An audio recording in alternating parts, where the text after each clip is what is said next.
Grüezi und herzlich willkommen to another episode of Living in Switzerland. This podcast is brought to you by Rigby.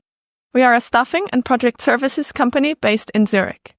If you or anyone you know of is looking for a new role, or you're looking to hire, let us know. We'd be happy to help. The best way to do that is by going to rigby.ch/apply and filling out the form. Then, if we have anything that might be of interest, we'll gladly let you know. Lastly, please like this video and subscribe to our channel. We'll post more full episodes, shorts and clips about living and working in Switzerland. Let's talk about someone maybe either who is coming to Switzerland or already in Switzerland and getting started with their Swiss finances. So I know that you have a 3-account model that you often use to talk about how to organize your finances. Can you tell us a little more about that? Sure. So there are many different models that you could use, and they're just like a mental construct that could help you organize your finance.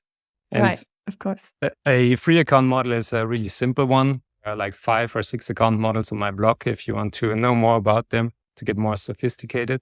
But with these 3 accounts, you could start really easily and get some structure into your finance. Okay. So the first account is basically your main account, probably the one that you get once you arrive, your main salary account, probably with a big bank because they're more easy or more accessible for expats in the beginning. And this account, probably you will use it as your salary account and for your regular expenses in Swiss francs, whatever you need to pay and do. Do you mean just a normal current account or checking account? Yes, correct. Normal checking account and held in Swiss francs. And from there on, you have your basis, let's say. Yes. And then I would recommend quite early, as soon as possible, to open a second account. And this one may be with a digital bank because the modern digital Swiss banks, they offer way better conditions for you. And I would recommend this account because they don't have any running fees on your account. Also, probably you will get some interest or more interest than with your main account, I guess. And also you have better conditions, for example, in terms of exchange rates. So, right.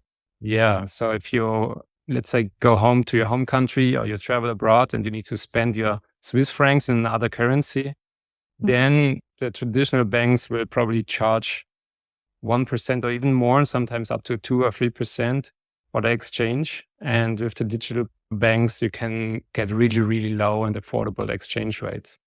So, amazing. Yeah. So this would be your second account also for your short-term savings, but also for your abroad spending, let's say.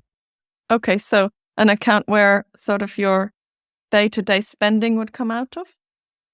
Yes, doesn't have to necessarily. I mean, you could even use your main account with the traditional bank if you want to keep that for your day-to-day spending in Switzerland.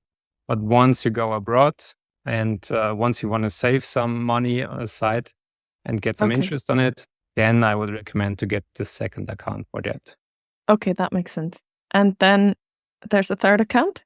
Yes, absolutely. And that's the golden bucket, I would say. There you can put the money that you don't need on the long term. And as a rule of thumb, I would say the money that you don't need for the next 10 years, let's say, you can invest it in the stock market. Right. This is like really for the long term, not for the short or middle term. But if you have some spare money that you can put away, I would definitely recommend to get an investment account. Also not with your traditional main bank, but actually with an online brokerage or robo-advisor, let's say. Okay. Because they charge lower fees? Correct. And they have more functionalities. Like, for example, one of the main reasons that I started the Schwiizerfranke finance blog was that back in Germany, I used to have an automatic ETF savings plan that I used every month. And when I came to Switzerland a few years ago, this was not even technically available. So this was the first thing that came to mind when I searched it. Okay, how can I do that here too now? And it was not available. So definitely the digital broker services and robo-advisors, they have not just lower fees, but also often more technical functionalities. Like and subscribe if you're interested in life and work here in Switzerland. We'll be making more episodes like this, so please follow along for more. And if you're looking for a job here in Switzerland, let us know by filling out the form at rigby.ch/apply.